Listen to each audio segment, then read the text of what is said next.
On retrouve mon collègue Denis Thériault qui est présentement à Sainte-Marthe-sur-le-Lac. Denis, c'est vraiment l'état d'urgence en ce moment.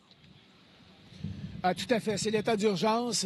Ici à Sainte-Marthe-sur-le-Lac, derrière moi, nous sommes sur la 27e avenue.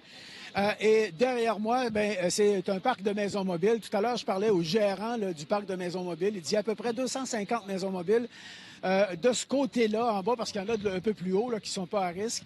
Je lui pose la question, est-ce que ce sont toutes les maisons mobiles qui sont dans l'eau? Il dit non. Visiblement non, mais quand même, il y en a plusieurs dizaines de toute évidence.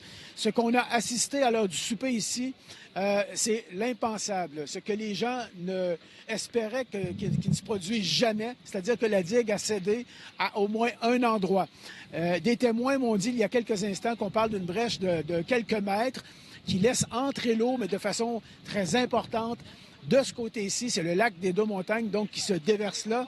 Et là, on voit les militaires qui arrivent et la Sûreté du Québec à droite, Jean-René, juste du côté droit. Donc, la Sûreté du Québec et les militaires qui arrivent ici pour venir porter assistance. On nous disait tout à l'heure une cinquantaine de policiers de la Sûreté du Québec qui viennent aider de différentes manières, des Forces armées canadiennes également. Opération d'évacuation, donc, à partir du moment où la brèche a cédé. Et là, ça s'est passé extrêmement rapidement. Là, on voyait des policiers qui couraient dans la rue, qui cognaient aux portes, qui disaient aux gens de sortir rapidement. On écoute quelques citoyens qui ont été évacués lorsque la digue a cédé. La ville est là présentement avec des blocs de béton, des voyages de sable pour essayer de fermer la digue. C'est ouvert sur environ 7 pieds de large. Le temps de prendre nos affaires, puis un sac vite, dans 15 minutes, il fallait être sorti le parc au complet. Vous avez vu la faille, l'endroit où ça passe? L'eau, elle s'en venait. Il fallait qu'on s'en aille. Dans 15 minutes, l'eau a monté plus que la moitié de la rue. C'est spécial. Vous avez dit quoi? Vous avez fait sortir? Sortez. On nous a dit sortez tout de suite. Pogner un pack-sac vite fait, puis pogner les chiens, puis on s'en allait, puis l'eau se montait en arrière de nous autres de l'auto. Fait qu'on est dans les premières rues, au fond, où ça a lâché, là, fait que... On voit ce camion du service des incendies à l'autre bout de la rue. Ça correspond à peu près à l'endroit où l'eau est rendue. Alors, comme je le disais tout à l'heure, ça montait très rapidement à partir du moment où la brèche est faite dans la digue. On écoute des gens qui ont été témoins de tout ça. L'eau, elle monte trop vite pour voir ce qui s'est passé.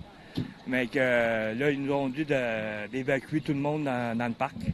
Il y a de maisons mobiles dans le parc? 232 à part de la partie du haut. OK, mais la partie du bas, c'est 232 qui sont dans l'eau, pas encore? Non, pas encore. Là, on est peut-être à moitié chemin là, de la 27. Je venais de finir de souper, puis ils nous ont dit « Ah ouais, dépêchez-vous », puis la police, il y en a 3-4, fait que ça pressait. Là, on a pris ce qu'on pouvait, puis là, on est stationné là, mais... Est-ce que vous avez vu l'eau monter? Non, pas encore. Il n'y avait pas rien de fait, là, mais c'était tout dans le bas. Mais il a dit que ça s'en vient, puis ça s'en vient vite, fait que grouillez-vous. Évacuation d'importance à Sainte-Marthe-sur-le-Lac, des policiers, pompiers, ambulanciers, les Forces armées canadiennes, Hydro-Québec même pour certains services. Donc, les déploiements très importants, des centaines de personnes à qui on a demandé de sortir chez eux très rapidement. Ce que l'on ne souhaitait pas s'est produit ici à Sainte-Marthe-sur-le-Lac. C'est-à-dire qu'il y a eu une brèche dans la digue, inondation et des dizaines de propriétés qui sont inondées au moment où on se parle. Donc, les forces d'urgence sont sur un pied d'alerte. Merci beaucoup, Denis.